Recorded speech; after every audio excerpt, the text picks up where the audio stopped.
Мінезіңді көркемдейтін 20 нақыл.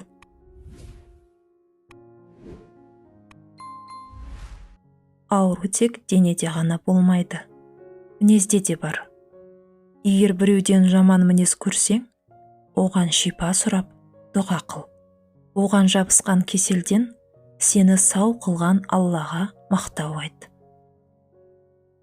Сырды сақтау шеберлігі жан дүниенің байлығын көрсетеді. Ішінде су тұрмайтын ыдыстың зияны секілді, сырды сақтай алмайтын адамның пайдасы кем. Егер әр адам қасындағы кісінің жүрегіндегін көре алса, оған жаны қатты ашитын еді. Ішкі таразының әділдігіне көзі жетер еді. Сыртқы өлшемдердің алдамшы екенін терең түсінер еді. Іштарлық, қызғаныш, көрсе қызарлыққа ұрынбас еді. Құдыққа тас тастаған адам, ол түбіне жетіп, дауысы естілгенше қарап тұрады. Сол секілді сені сөккен адамның көбісі жауабыңды күтеді.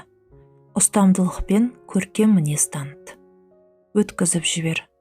Құдық түпсіз екен деп ойласын. Бәрін дұрыс жасауға қанша тырыссаң да, сені қате түсінетін адамдардың табылары хақ. Әркімге бір жауап қайтарып, өзіңді құр шаршатпағаның дұрыс. Дана ғұламаларымыздың бірі өзін сөккен кісіге былай деген екен: егер айтқаның рас болса, Алла мені кешірсін. Ал өтірікші болсаң, Алла сені кешірсін. Маған кейде бір адам бір мәселе жайлы айтады. Мен ол тумастан бұрын естіп қойсам да, оған құлақ саламын. Кейде бірінші рет естіп тұрғанымдай күй көрсетемін.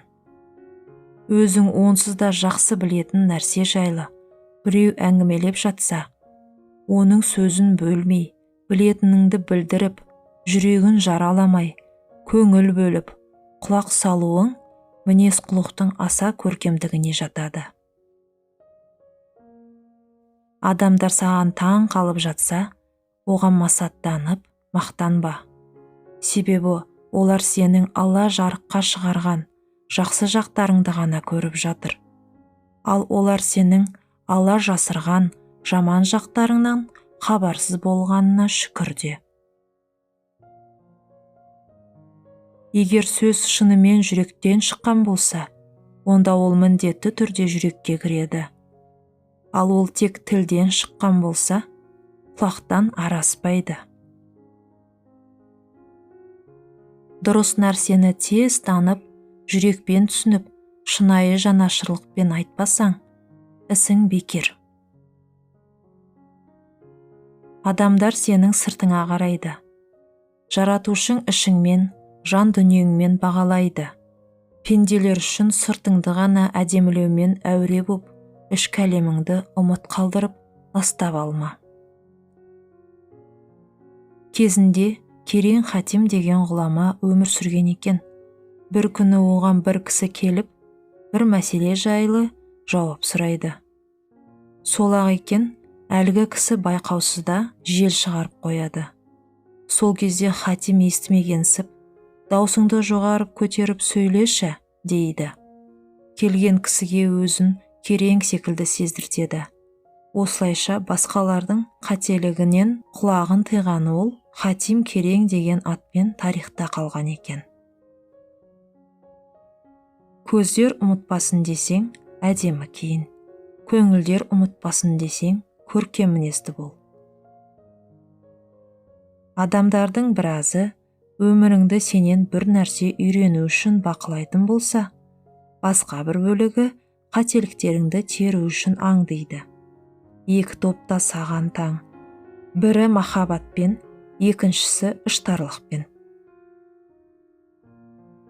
Біреудің мінін көргенше, жамандығын тергенше, өз ойыңды мазалап, өз бойыңды тазалап, өзіңмен алыс өлгенше.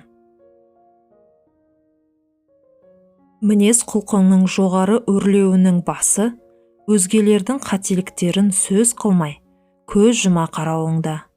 Әрі шексіз кемелдік, жалғыз Аллаға тән екенін әрдайым санада ұстауыңда.